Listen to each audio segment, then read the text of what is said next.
Welcome back to Piers Organized. I'm joined by my pack now, the founder of Within Our Lifetime, Nadine Kiswani, and the broadcaster and journalist Emily Austin. Okay, Emily, what did you make of that exchange I just had with Loki? I just dislike how you ask a clear-cut question and the question never seems to be addressed on any of your interviews, quite frankly. It seems like they use the airtime as an opportunity to deny the question and just spread their own narrative, and it's pointless. The debate is pointless. It's a one-sided conversation, and there's no actual conversation. It's, here's my question. Oh, but what about this pin? Right. I mean, Nadine, my problem with it was I've interviewed some pro-Palestinian voices in the last 2 weeks who were emphatic immediately. Let me make it clear. What happened on October the 7th was a disgusting terrorist attack, an abomination. And then they go on to talk about the plight of the Palestinian people and maybe the historical conflict and so on. And I have great respect for people that do that. I've got to say, I really struggle with anyone who just cannot have the humanity to start by saying what happened on October the 7th was appalling, an outrage.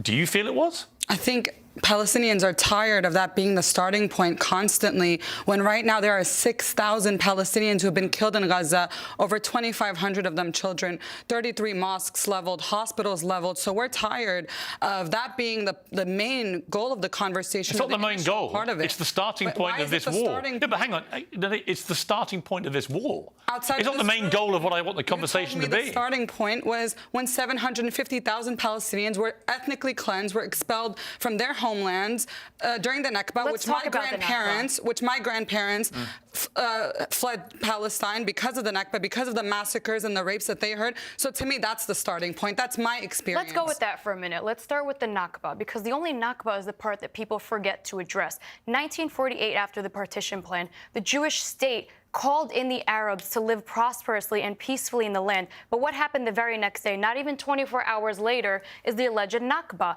where the Arab leagues declared war on the Jewish state, that we just agreed to have our two-state solution. And what did they tell their people? Leave the state, let us get the land back, let's ethnically cleanse the Jewish people, and once we defeat them in this war, you will come back to the land. So the only Nakba was a catastrophe that you guys, the Arab leagues, waged a war that you could not win, and that is why, I'm sorry, your grandparents had to leave their homes. That's completely ahistorical. I don't represent the Arab League. I'm Palestinian, and I'm speaking on behalf of the Palestinians. But why do you find it hard to just start, given this war, this latest war that's erupted, began with a terror attack on October the 7th, why is it hard to not just say, that was terrible? I don't see you asking Regev if he condemned the slaughter of innocent civilians. You can't do it, can you? No, she can't, because she's the same woman who said every Zionist before they die should hear pop, pop before they die. So she probably agrees with the massacre. So why would she condemn them?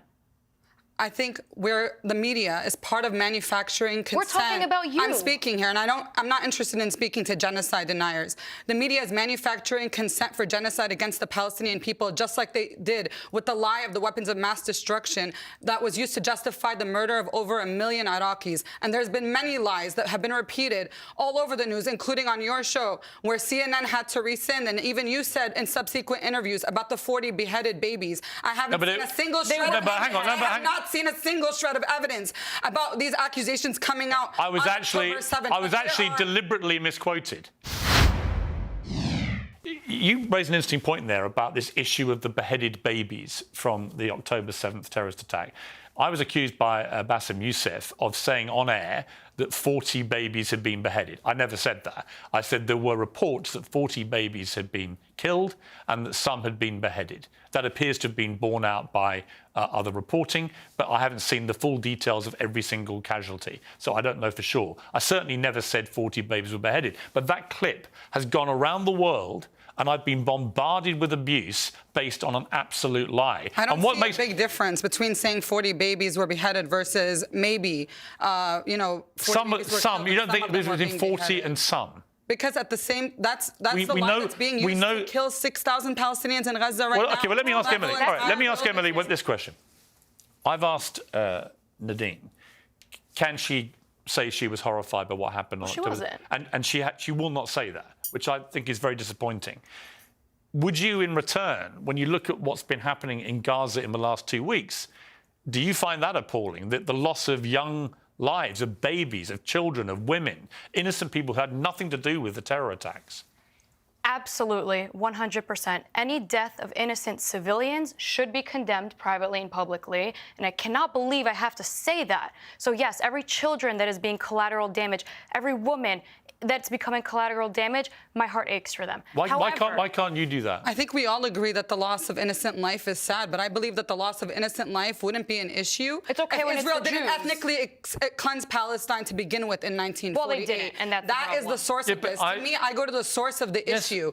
But what that doesn't. happened on October 7th isn't the beginning of what Palestinians But had you asked me, okay, but Nadine, ask me. That's not the starting point. Why don't you ask me what do I think of that? You have a lot of preconceived views of what you think I think. I agree with you. I think the displacement of hundreds of thousands of Palestinians in 1948 is the root cause of all of this. Well, you can thank the Arab Leagues for declaring war on the two-state solution. There are myriad people at fault in the next 70 years. We were ethnically cleansed from our land. It's not like Jewish people were ethnically cleansed from the land of Palestine. They colonized it from other people. But I'm actually discussing with him. I refuse to speak to genocide deniers. Well, I refuse to speak to genocide deniers. She's not a genocide denier. She's not. Do you know the definition of a genocide? No, I do know the definition of a genocide. Gaza currently is a concentration camp because the Palestinians. Do you think Hamas wages genocide? I believe that. Look at the numbers. Look at the Palestinians who have been killed. Hamas's stated purpose. We're not here to talk about any is specific to eradicate entities. the Jewish people. It's their stated purpose. The first thing that we should be fighting that's literally is for genocide. Palestinians to be returned home to their homeland. That is literally talk about the specifics Hamas's stated purpose is literally the definition of genocide. It's wiping out people based on their ethnicity. The hostages who were released had otherwise to say. The 2 out of 250. Let's applaud Hamas. You can't. Okay. The hostages that Israel didn't even want to take to begin with. They didn't even want to take them back. But they did take them. The Palestinians need to divorce as they bomb Gaza, risking their own hostages. I'm going to keep speaking. They don't care about killing them. Palestine needs to be liberated from Hamas because when your governing body is a terrorist organization, that is the root of the problem, not the alleged ethnic cleansing. The ethnic cleansing of Palestine happened decades before Hamas was even created. Let me ask you a question. Let me ask you a question. Do you think that Hamas should stay in power in Gaza? I'm not here to talk about political organizations. No, I don't care about these questions because my people are being ethnically cleansed. Because I see the faces of 2,500 Palestinian children on social media every day, charred, mutilated, having chemical weapons against them. So this is going to be my priority on this show, just like any Palestinian around the world is speaking up for our cause. You will also stop using babies as human shields. Stop. It's the most densely populated region in the world. Yeah, but you will also know. 2.3 million Palestinians. Half of them are homeless. Let me respond to you. This is a ridiculous argument. My question is whether you think it is good for the Palestinian people that Hamas stay in charge, given the scale of the terror attacks they carried out, given the inevitable response that's come from Israel, with the inevitable loss of Palestinian lives, given the displacement now of hundreds of thousands of Palestinians out of the north of Gaza into the south, and who knows what's going to happen. The devastation to Gaza and to Gazan people has been unbelievable and yet entirely predictable once Hamas decided to carry out the terror attack on the scale they did. I simply ask you, do you think that's a good thing for Palestine? Is it not predictable that there will continue to be resistance to oppression as long as apartheid, occupation, ethnic cleansing, genocide continues to exist? Whether Hamas exists or not is an irrelevant question. Because as long as oppression against the Palestinian people exists, we will continue How can you end that oppression as you see it? And many would agree with you. Why don't we address the oppression first? She called Israel an apartheid state. So I'd like to just define what apartheid is. It is segregation, like what South Africa is facing. But the alleged apartheid is because Israel set up security measures after the numerous bus bombings in 2000 and set up checkpoints, which they got very insulted by. But it's the same way that airports now require security after 9/11, reasonably so. So it is taking security precautions. Secondly, we have 3 Arabs, and if I'm not mistaken, Muslims currently sitting in the Knesset. Does that sound like apartheid to you? Let me quote the Israeli defense minister and how they view Palestinians. He said that we are fighting against human animals, that our soldiers will not be accountable for anything. There will be no fuel, no food, no water, and Gaza will cease to exist. This is what Yoav Gallant, the Israeli defense minister, has said. This is how they refer to Palestinians. I think one of the big problems, beyond apartheid. I think one of the big problems leading up to this has been... That's not apartheid. That's beyond let me just say what I think. That's the language of ethnic cleansing and genocide, beyond apartheid. Let me make the point I want to make, which is I think one of the problems leading up to this is that Benjamin Netanyahu, for political expediency to remain in power,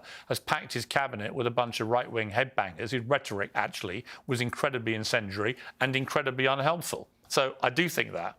actually. And you know what? Even if you're right, unfortunately, the narrative that it's about the land, I'm sorry, the Hebron massacres in 1927, 1929, that was not about Israel. It is about the murder of Jews all over the world. National Jihad Day that I had to worry about being in Manhattan last Friday was not about You mean Israel. the day where we had a protest where thousands of New Yorkers came out? That's not a national day of jihad. You're talking about a national day of jihad. Let me ask you both. She's afraid for her life. Who was killed in America? Who was killed? A 6-year-old Palestinian boy was killed in Chicago. Was stabbed 26 That was appalling. times. It was appalling.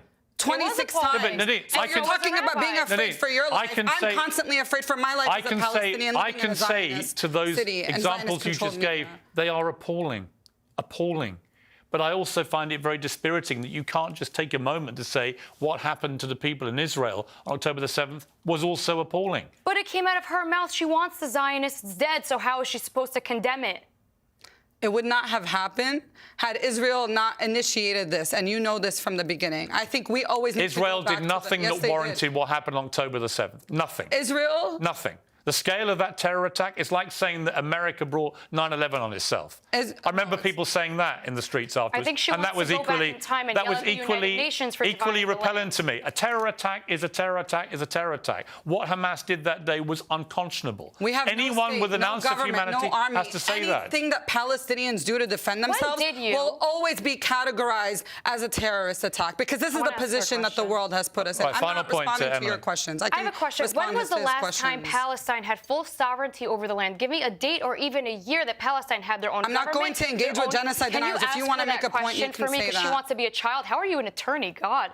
Can you ask her, when did Palestine have full sovereignty over the land? When did Palestine have full sovereignty? When did full sovereignty? And I see that you're taking your talking points from her. Well, you don't want to talk to me. It's a question. So he has to do you don't have to answer it. Do you want to answer me? And stop being a child? If you have a Jew in court, are you not going to represent them as an attorney? This has nothing to do with Jewish people. No, it does. We actually have Jewish people protesting on the streets of New York City. Yeah, but hang on. In defense of Palestine. Okay, let's not all shout over each other, but it has everything to do with Jewish people when Hamas's stated intent is to wipe Jewish people off the face of the earth. I'm not the spokesperson of Hamas. No, but you should be able to say that's wrong. This conversation, that's all you're talking about. You're defending them. I'm here to flip the narrative and make sure that people know that this government is funding Israel to the tune of $10 million a day, $3 billion a year, and they're asking for an additional $14 billion in aid. Okay. The bombs that are being manufactured by U.S. companies are what's being dropped on Gaza. The world is watching a genocide happening and is not doing anything about it. So the most important thing for me to do right now is to stop this genocide. And questions about Hamas are not going to do that.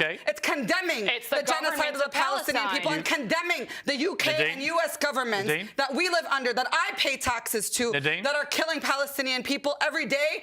And the UN already said that Gaza would be unlivable by 2020. The UN had already said that most of the hospitals in Gaza, at least 2/3 of the healthcare facilities, are not being able to provide. Are not able to I think it's function. wrong. So it's not just the airstrikes and the missiles that are going to kill people. The siege and blockade has been killing people, and it will continue to people. You should be able to say that that is all wrong, which I believe it is wrong.